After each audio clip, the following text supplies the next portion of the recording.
Southark Spotlight is brought to you by Maxwell Hardwood Flooring. Maxwell Hardwood Flooring, located in Monticello, has been producing quality, solid, and engineered hardwood flooring for over 28 years. The company and sister companies, Ouachita Hardwood and Townsend Inc. in Warren, are proud to be providing American-made flooring to distributors and retailers from coast to coast while serving our local communities right here at home. Maxwell Hardwood Flooring, your best start for a great finish. Well, welcome to June 2021 Southark Spotlight. I'm Gregg Reep, and I have two good friends and very important people in our community here to talk to us today, mainly about agriculture and other type programs at what we would normally refer to as an extension service. Most people do. We got Michelle Carter and John Gavin, and we just appreciate having both of y'all with us today. You're welcome. Glad to be Thanks here. And by the way, we're sponsored. I always like to mention this, Maxwell Hardwood Flooring. Of course, they have facilities here in Warren, and they sponsor this segment each month, and we appreciate them very much and all the jobs they provide and the things they do in our community. I'm going to start with John. John, tell us what the official name of y'all's organization is, who you work for, that type of thing. Well, officially, we're the University of Arkansas Division of Arkansas System, which is a land-grant university that was set up shortly after the Civil War to put a land-grant research university in every state. And then Smith-Lever Act of 1914 established the Cooperative Extension Service, and we were to be the outreach of the land-grant university. So while they're up there doing the research, the Cooperative Extension Service was in charge of taking that technology and dispersing it through the counties to the county clientele. Mm-hmm. So that's what we have done since the start. We basically focus in 4 program areas. We have agriculture, and then we have family and consumer science, 4-H, and community development. So we kind of work in all 4 of those areas. Well, I've heard your office, and I know there's others. Is there one in all 75 counties? Still one in all 75 counties. So to a certain degree, I know there's just about 2 or 3 of y'all in the office here in Bradley County, and I'm sure most of the other counties are similar. But you're kind of a little mini campus of the University of Arkansas in our county, aren't you? Yes, that is correct. That is correct. Yeah, well, that's interesting. I think people need to understand that. I mean, most people know you too. They know you and see you out around the community and involved in all the different things you work on. But sometimes they don't maybe tie it together, that right. Connection with the university, and then therefore that ties all the counties together. Mm-hmm. Yep. Because I guess there's counterparts of the 2 of you in these other counties. That's right. And there's also we have support, what we call our state office is in Little Rock. Mm-hmm. And each program area has designated specialists for those areas. So we're kind of, in a way, just like a big informational booth. If you have a question or an issue, you can call us.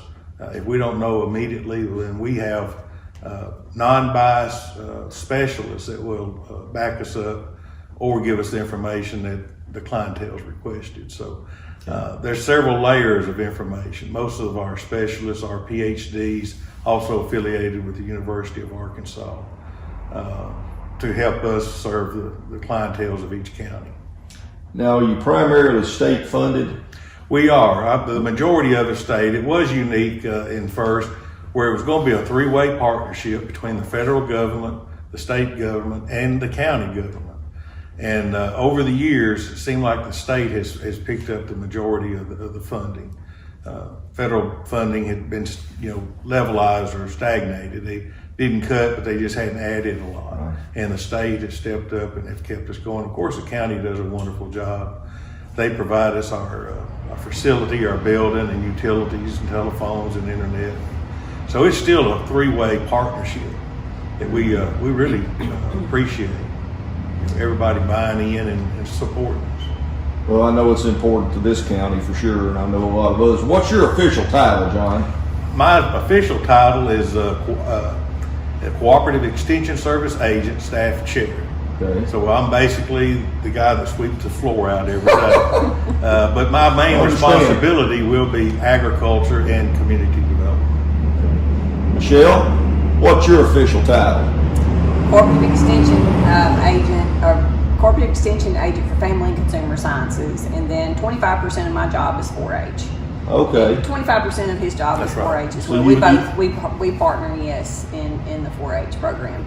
Well, together. let's talk about 4-H. That's Okay. that's a good place to start because that involves our youth primarily. Right. I know you Right. have volunteers and adults that work with you. Right. But can you tell us some about what 4-H does? What it's all about? Okay. Well, 4-H is the largest youth organization in the world, actually, and so a lot of people like to try to identify 4-H with, showing animals or raising animals and things like that, but it's far more than that. It teaches leadership development, community service, outreach. There's, the programming areas for 4-H is just really vast. We have robotics, we have photography, we have sewing and cooking, and it's just a really wide span. Whenever anything basically dealing with life skills, 4-H is going to have educational components for that, and we try to help the youth here in Bradley County to be able to have outreach and educational components in that. And so as far as what we do here in Bradley County, we have what we call community clubs, and we also have some project clubs such as the ones in Hermitage that have the livestock club, the forestry club down there. They do a great job down there with that. They've been extremely successful They have on been a national extremely level in a successful. lot of competitions there too. They have haven't the they? forestry teams led by Mr. Joe Don have done extremely well, and Weston's doing a great job as well with that, with them, and helping them get to where they need to be. But we've got those clubs down there, and then we have our community clubs here. I do have a project sewing club here in Bradley County. We start about the age of 9, and those girls, we meet once a month and we teach them, those basic sewing skills and some more advanced sewing skills as they get older. But our community clubs, we have 2 right now, 5 to 8-year-olds, and then we call those the Clover Buds. And then we have another one that we call the Superstars, and they're age 9 to 19. And so what we do with them is we just try to teach a wide variety of topics to them. Basically, the gist with 4-H is each child, when they join 4-H, should have what we call a project. Whether it's poultry, whether it's a livestock, whether it's sewing, photography, nutrition, something like that. Poultry is a really good example because we have what we call the poultry chain every year. The kids buy the chickens when they're a day old, and they raise them up, and then they show them in the county fair. And so they have to take care of those chicks every day. They have to feed them, they have to water them, vaccinate them, things like that. And so it teaches them responsibility. And as they get older, they can learn some consumer economic skills by selling their eggs, and then taking them to the fair and things like that. So, it's when I try to tell people about 4-H, it's really hard for me to kind of hone in on one thing because it's so vast. Yeah. We have competitions that they can be a part of. Of course, their project work. We're constantly looking for places to go, tours, workshops, things like that. It's just, there's scholarship opportunities for them as they get older. There's, like I said, the leadership opportunities for them to become state ambassadors, state officers, and it's hard to talk about just one time Very thing about broad-based. 4-H. Yes. They can participate at the level that they're comfortable. If they really want to stay local and work with the projects locally, they can do that. And then if they want to sell a little bit, well, then you got district, state, national competitions, officers, just like Michelle was talking about. So it's not just a cookie cutter form of group, that everybody's got to do this exactly. It can be kind of as you want. Well, it sounds like that you try to encourage these young people, and it's boys and girls. I'll make Correct. that clear. Yes, There's all yes. kinds of We don't different discriminate. things. Not anyway at all. whatsoever, yes. But it sounds like you let them try to find their interest, That's what they right. want to learn about and what Right. they want to do, and then try to facilitate that That's process. correct. That is correct. How many clubs do we have, individual 4-H clubs in this county? We have 5, I believe. We have the forestry and the livestock down in Hermitage, and then I have the sewing club, and then I have the Superstars and the Clover Buds. Yeah. And you do have volunteers that work with you and help, Yes, is that correct? I do. But we're always looking for additional volunteers to start up new clubs and to get additional members. So if there's anybody, out there that's interested in helping kids to learn, and we've got some things kind of on our radar that we're trying to shoot for to, expand our programming areas in the near future. So we're working on some things, some different things to expand it a little bit, and we need volunteers. So. Well, would I be summing this up pretty well as far as 4-H is concerned, that it's really an educational, a practical education process Yes. to help these young people learn real stuff that they can That's right. really use in life. That is correct. In Yes. fact, we stress learn by doing. Right. So we take what we're taught, kind of, if you want to say classroom, and actually let them work with their hands and do it and learn. So, And this is in no way taking anything away from the public schools or anything. This is Oh, no, helping it's in them addition to, yes. just put more emphasis on certain Right. areas and things that they have an interest in. it's nothing against the school, but they've got a set curriculum. Right. We're going to do this from 8 to 9, 9 to 10. Ours is more of let the young person follow their interest. Right. And whether it's going to be livestock or cooking or sewing, we try to incorporate a lot of the stuff that they learn in school, the math, the science, measuring, mathematics, and it's just reinforcing. Mm-hmm. I know when I was in high school, geometry just was throwing me a lick. I just couldn't keep up and figure it out. Well, for some reason, about halfway during the year, that teacher moved on or whatnot. We got another one.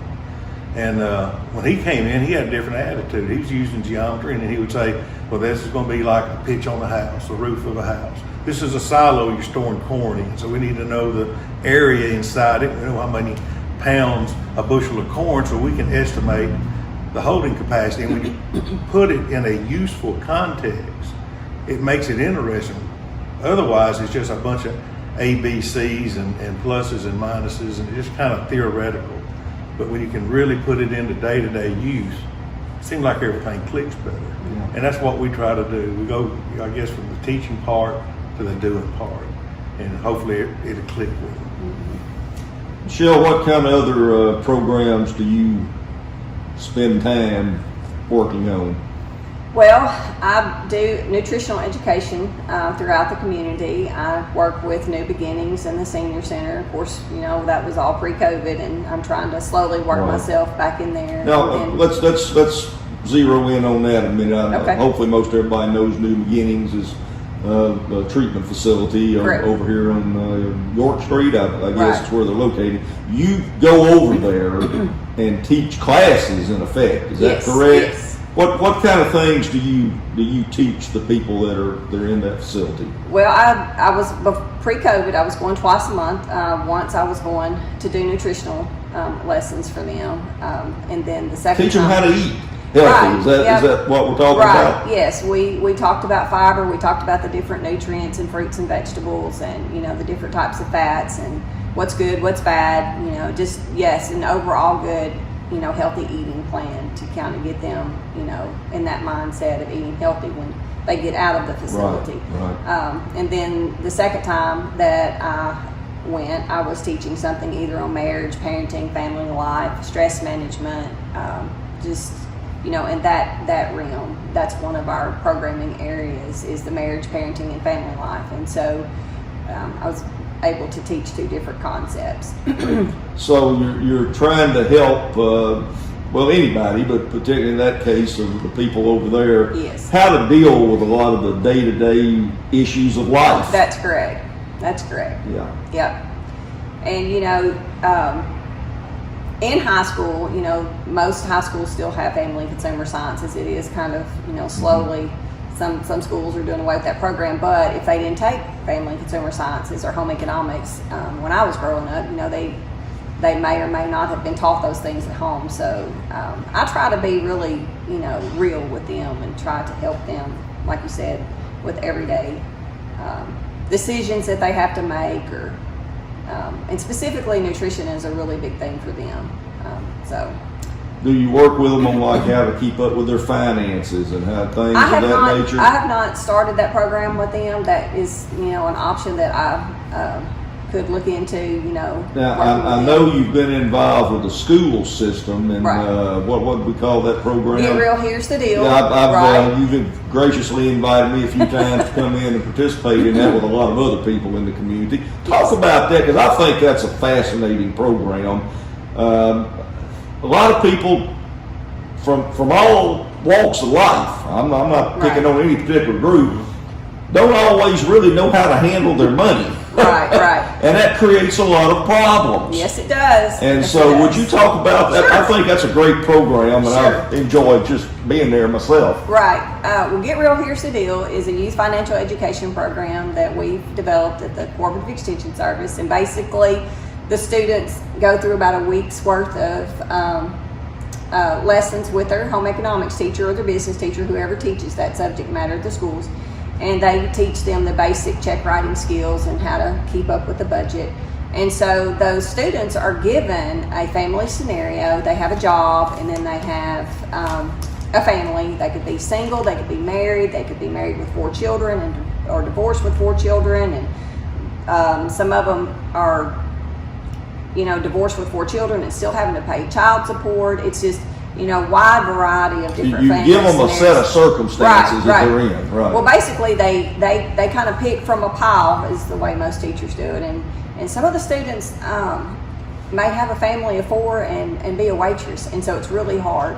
But, sometimes that is reality for us. We don't always get to have that pristine job that we always want, and so we have to work towards that. But they get those family scenarios, and then there's 12 stations. They have to buy food, they have to buy car insurance, house insurance, they have to buy a house, they have to buy a car, and then they have to, if they've got kids, they have to go to daycare. And that really is an eye-opener for a lot of these students, because daycare is not cheap. And so they lose a lot of money just right off the bat because they have to pay for childcare. They also have the opportunity to go to college, and we encourage them to go to college. And some of those kids have to go to college several times to be able to get their bank account built back up. And so the concept is, the better your education, yes, the better your opportunity to make a little bit more money. Yes, that is correct. That is correct. And when I manage those booths, and I encourage you guys, whenever you are managing your booths, to encourage them to spend money, because if they spend more money than they have, then it teaches them that concept of, I probably should not have bought that. I need to stick with my budget. And so then they have to go back to college or whatever. And some of those kids are really smart. They're like, no, I will stick with the cheaper brand of soap, or I'm not getting my hair and my nails done this month, or I'm just not going to do that because I can't afford it. And so some of them are pretty sharp, but some of them want to just have the best that they can possibly get. But it definitely teaches them.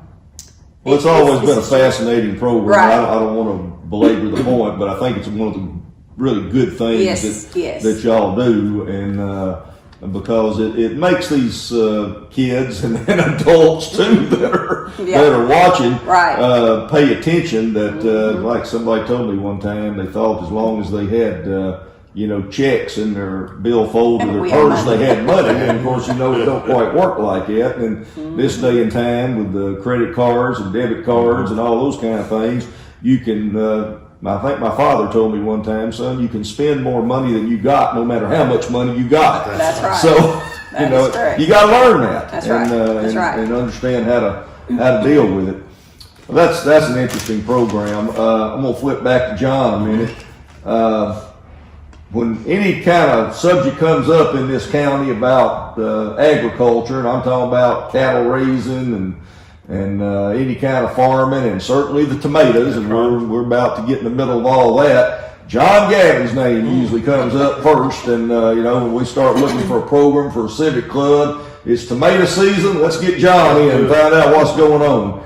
What do you do with our farming community in general, and touch on the tomatoes specifically? Okay. Well, when we're talking about agriculture, we're talking about the whole spectrum. And then, we have commercial agriculture, which is going to be your beef and forage, your tomato producers, and then you have your non-commercial. And that's your homeowners, lawns, gardens, and stuff like that. And we serve both sides, and we will do our due diligence for whatever the call coming in. If it's flower bed or something like that, we take that just as serious as working with a commercial grower. But we work mainly in Bradley County, just from the demographics of agriculture here is primarily beef, forage, and of course tomatoes. And we always have a few things. We kind of help some of the poultry farmers manage the litter and their pasture. So a lot of it rotates, although we don't do anything with the poultry itself, but the peripherals around a poultry farm. But we have general education meetings where we can come in and have a meeting for people to come in, like our pesticide applicator training. Before a commercial grower can purchase and use some of the pesticides, they have to be trained. And after they're trained, they have to be licensed through the state. But that's kind of where we come in a group setting and try to educate the producer in the topic that they need. We have beef meetings and forage meetings and stuff like that. But we also do a lot of one-on-one, and that's probably where that's one of our biggest advantages. We will come to your farm, look at your situation, and try to determine what issue you have, whether it's cattle, forages, hay, weeds, in a farm pond, and in tomatoes, because every farm is different. And during the same year, same weather condition, one farmer can have a problem with weeds, and the other one's got a problem with diseases or an insect attacking their crop.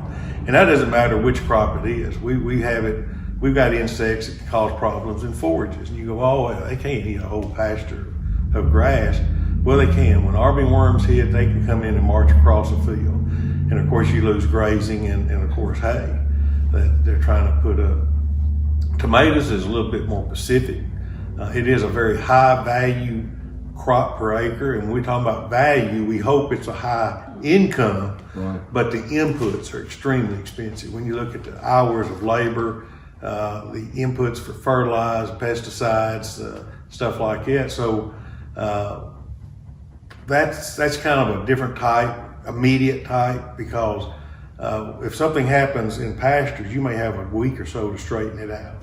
But if a producer has a problem in tomatoes, that needs to be dealt with in just a day or two, because if it's left unchecked, it can cause major damage.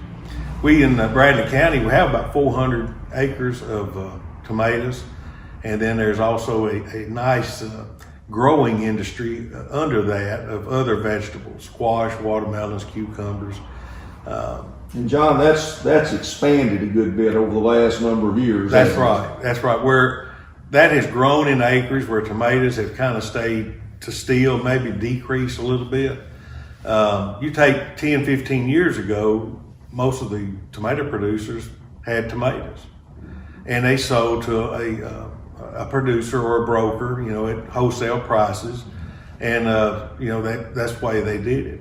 But they have slowly migrated into doing wholesale, of course, but they're also trying to do some type of local home retails. And they found that if they had tomatoes and a guy come in and want 20 boxes of tomatoes, you'd have a hard time talking him into buying 21 boxes. But if you have squash and cucumbers and some zucchini and everything else, they'll take out 20 boxes of tomatoes and maybe 2 boxes of this and a box of that. And it's sold at a little higher price. It's more towards a retail end, and it's really worked well. In fact, you probably will not find a farm that doesn't have other vegetables. It's just completely shifted. And the other crops are just as important to their income and sustainability as the tomato crop. Okay, well let me shift back to Michelle just a minute. the home demonstration Yes. group. Explain who they are, kind of things that you work with them on. The Extension Homemakers, that is our adult volunteer organization. It's mostly comprised here in Bradley County of older retired individuals, and so we have both men and women that participate in that organization, and their primary focus is also leadership, community service, and education. And so they're the ones that have that started the tomato luncheon 64 years ago. Unfortunately, we're not able to have that again this year because of COVID. Hope we get back to that soon. We will. That's a major Yes. event for the festival. Yeah, it's going to happen next year, but because the guidelines and the restrictions had not been lifted soon enough, we weren't able to get the planning process and move forward with that this year. But they are excited about getting started, on that next year. We will be having a fair this year. They're the ones, that's where I pull most of my volunteers to work the county fair as far as the home economics exhibits go. They are really, really excited about that. I just had a phone call today, when's the fair? Do we have a date yet? And so they're the ones who work, they do a lot of community service projects with them. They're constantly bringing in money and constantly giving out money. They're just a phenomenal organization. I've got a great group of ladies, and they're just, I think COVID just kind of, it took a hit on us all, but it definitely took a hit on the older population, and now they're just ready to get out and to start doing, and they're excited to be together and to help. And so we've actually gotten a few new members. Good. And as well as 4-H too. I've gotten about 10 new members actually just in the last couple of weeks. So Terrific. right. I was excited about that and I'm excited to get started with our activities so that we can get more involved. But they're constantly looking for something to do, and they hold monthly meetings, educational meetings, and they have times where they get together and sew and cook and just have a good time together as well. So Well, they cook very well too. So thank you for that. experience that. They But, do. Well, we're about out of time, but I guess one of the things I'm going to take from this, and I hope our viewers out there will too, there are a lot of opportunities to get involved in Yes. things. Oh, yes. In this community as well as others. You just got to get out there and do it, and be willing to. And I know y'all work with some awful dedicated people. We do. So many of these volunteers and people that help you with, from 4-H and everything. It's just great people. We that couldn't are- do it without them. Right. So we're very appreciative for everyone. It's a we have. volunteer-driven organization. Well, we appreciate the two of you. I personally do. I have a Thank good you. bit of interaction with both of you from time to time, and I have for a long time. And I appreciate what y'all do for the community and our people out there throughout Bradley County, and what the Division of Ag does throughout the state. And just wanted folks to maybe know a little bit more about what you were doing. We appreciate you having We us. do. Well, Appreciate thank the y'all for opportunity. being here, and we'll be talking to you soon. Okay.